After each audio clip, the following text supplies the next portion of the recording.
that scheduled. Right, who have we got? I think we've got Mr. Anderson would like to ask a question. Thank you. Now, my phone has been pinging all day. We have a unauthorised traveller camp just set up in the constituency of Ashfield, and with that comes lots of problems. We know from experience that there will be an increase in crime locally tonight. We will see sheds getting broken into. We will see a little bit of intimidating behaviour in the local neighbourhood. Probably pub landlords will have a tough time as well. There'll be some fly tipping, and the list goes on and on. It's a big problem in Ashfield, not just in Ashfield, it's a big problem all over the country. And this new bill sort of addresses that, and it's great news for my residents, certainly.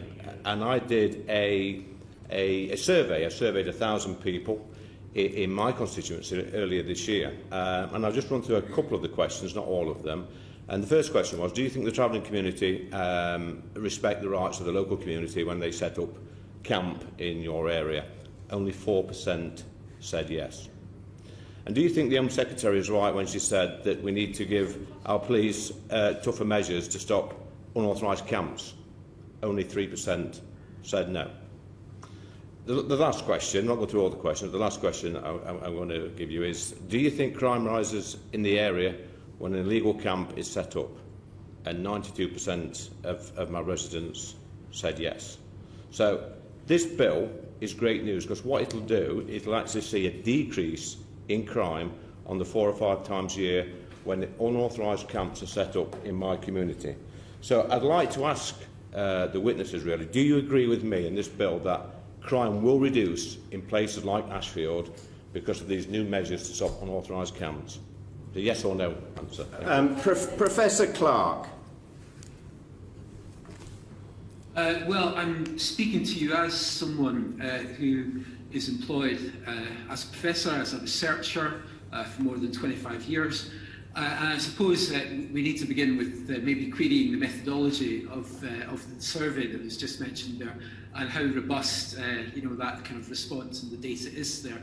In terms of a yes or no answer, I mean, I suppose the answer in a sense would be what is in place to ensure that the ripple effect of the issues and consequences of a lack of provision of traveller sites over the last, at least since the 1968 Caravan Sites Act, and then up to the Criminal Justice Public Order Act of 1994.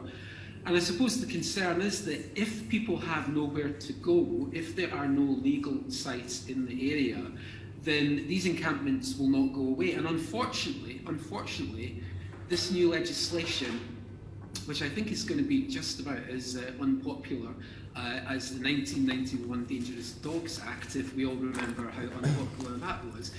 This new legislation will do nothing, unfortunately, to solve this issue. What's needed in place, actually, is a national site strategy that actually goes to some extent to address the wide-ranging social policy issues that arise when unauthorised camps, as is mentioned there. Roadside sites is another way of talking about it in terms of the terminology. The government needs to work with the organisations that represent the communities to plan out an effective roadmap, quite literally, on UK sites and accommodation. And I just don't see this legislation, I'm afraid, as helping but in any means at all. We're witnessing right now what's going on in Bristol, the eviction, the really kind of draconian eviction that's going on in Bristol. We're witnessing what's happened at Wickham, at the horse fair. This goes back many, many generations. There's been an overreaction, I think, at the Wickham horse fair today as well. There really needs to be a serious rethink about this, and I think I would hope that the time and energy can be spent addressing these shortfall issues in accommodation and the consequent social policy issues that arise, rather than trying to really, I mean, this is a sledgehammer to crack a walnut. It's a minority within a minority of the population. Bearing in mind 75%, 80% of the gypsy and traveller population in the United Kingdom are in bricks and mortar housing. You know, this is a small percentage. So I absolutely sympathise with the speaker there who mentioned the issues in the local area. Absolutely. and you know, what needs to be done is try to you know, address that issue in a more comprehensive national strategy. That's the answer, not Oliver. criminalising populations.